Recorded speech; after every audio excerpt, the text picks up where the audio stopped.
This record comes from Suryara. What follows is an observation. I left the next morning with Natwar's map, four cross marks.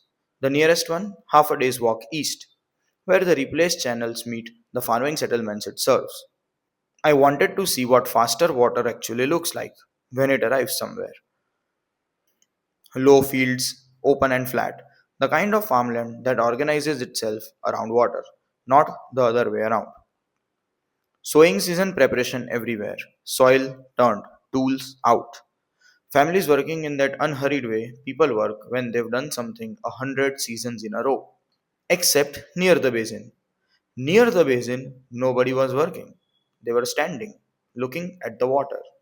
The basin was full. That's it. That's the whole problem. It was full. I didn't understand at first. A full basin sounds like good news.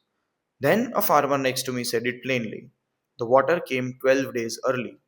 We haven't finished prepping the fields. The seed isn't ready. Nothing is ready.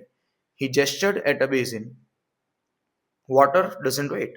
It started evaporating the day it arrives. Every day that we are not ready, we lose some of what was sent. Stay with me here, because this is the part nobody tells you about water systems. Early water isn't extra water. Early water is wasted water. The whole system, the release, the channels, the lag, the fields, the seeds, the sowing, all of it, it was timed together. Generations of adjustment until everything arrived, exactly when everything else was ready. Shorten the lag, and the water doesn't arrive faster, it arrives wrong. Then I saw what the farmer pointed at next. The basin's far inlet, where the channel water enters. Row hub, three of them, positioned directly in the inlet's mouth. I'd seen row hub before in episode 5, holding basin water steady during scarcity. That's what they do. They are restrained in body form. But this was different. They weren't holding water in, they were slowing the water down. The farmer had been watching them for days. They sit in the inlet from morning to evening, he said. The flow comes in fast, faster than before, and they position themselves against it. Their bodies break the current. The water that gets past them enters the basin slower. He shook his head slowly. My grandfather told me Rohab protect water during dry months. I have never once seen them fighting the water during arrival season. They are doing our timing for us because the channel stopped doing it. Look closely at what's happened here. The constructed system, the channel, with its new, denser, smoother stone, is pushing water faster. The natural system, Rohab, is pushing it back, physically, daily, with their bodies.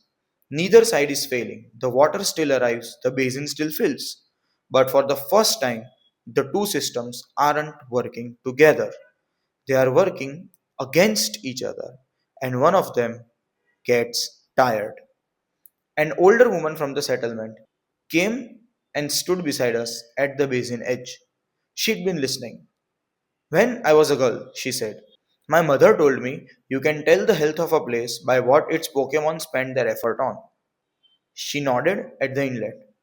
When they spend it living, the place is well. When they spend it correcting, something is wrong upstream. She didn't say anything else. She did not need to. I marked the basin on Natwar's map. Next to his cross mark, my own note, Rohab Inlet compensating. The farmer walked me to the edge of the fields. Before I left, he said one more thing, quietly, almost to himself. You know the strange part? We never asked for the early water. Nobody here filed anything. Nobody requested a change. He looked back at the basin.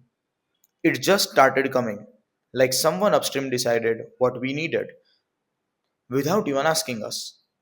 Half a day's walk back, I kept thinking about the Rohab, standing in that inlet, morning to evening, bodies against the current, correcting every single day, a decision nobody admits to making. Three more cross marks on the map. If the first one looks like this, what do the others look like?